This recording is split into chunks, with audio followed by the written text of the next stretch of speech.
Bismillahirrahmanirrahim. Assalamualaikum warahmatullahi wabarakatuh. Apa kabar anak-anakku semua? Semoga kita selalu dalam keadaan sehat ya. Selalu terapkan protokol kesehatan dalam kehidupan kita sehari-hari agar kita selalu sehat. Baiklah, di semester genap ini di pertemuan pertama mata pelajaran Pendidikan dan Kewarganegaraan kelas 11 kita akan membahas tentang ancaman terhadap Negara Kesatuan Republik Indonesia. Baiklah, adapun pokok bahasan yang akan kita bahas yaitu hakikat ancaman terhadap integrasi nasional. Apa itu integrasi nasional? Jadi, integrasi nasional itu merupakan salah satu cara menguatkan kedaulatan suatu bangsa. Kemudian di sini ada hakikat ancaman terhadap integrasi nasional. Di sini ada dampak posisi silang Indonesia terhadap integrasi nasional. Jadi Indonesia itu kan diapit oleh dua benua apa? Asia dan Australia. Kemudian di antara dua samudra yaitu Samudra Hindia dan Samudra Pasifik. Nah, kemudian di sini ada dampak posisi silang Indonesia terhadap integrasi nasional. Di sini ada beberapa aspek yang akan Ibu sebutkan. Nanti ada 3 aspek. Yang pertama itu penduduk Indonesia berada di antara daerah berpenduduk padat di belahan utara dan penduduk jarang di belahan selatan.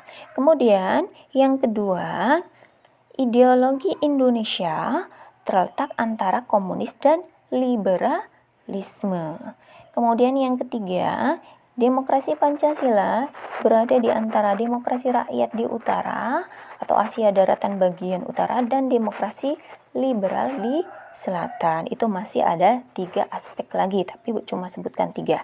Kemudian di sini ada dampak positif dan dampak negatif posisi silang terhadap integrasi nasional. Dampak positifnya yang pertama itu berperan dalam kemajuan bangsa Indonesia. Kemudian yang kedua itu memperkukuh keberadaan Indonesia sebagai negara yang tidak disepelekan.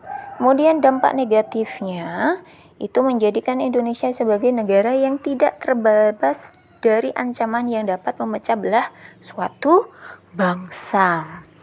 Kemudian yang terakhir, pokok bahasanya terakhir itu ancaman integrasi nasional di berbagai bidang. Di sini ada 2 bidang yang akan Ibu sebutkan nanti.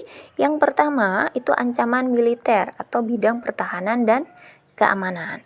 Nah, ancaman militer ini merupakan ancaman yang menggunakan kekuatan bersenjata dan terorganisasi yang dinilai itu mempunyai kemampuan membahayakan kedaulatan negara, keutuhan wilayah, dan keselamatan segenap bangsa. Kemudian yang kedua, itu ancaman dari non-militer ya. Ancaman ini merupakan ancaman menggunakan faktor-faktor non-militer yang dinilai mempunyai kemampuan membahayakan kedaulatan negara, kepribadian bangsa, keutuhan wilayah negara, dan keselamatan segenap bangsa. Atau biasanya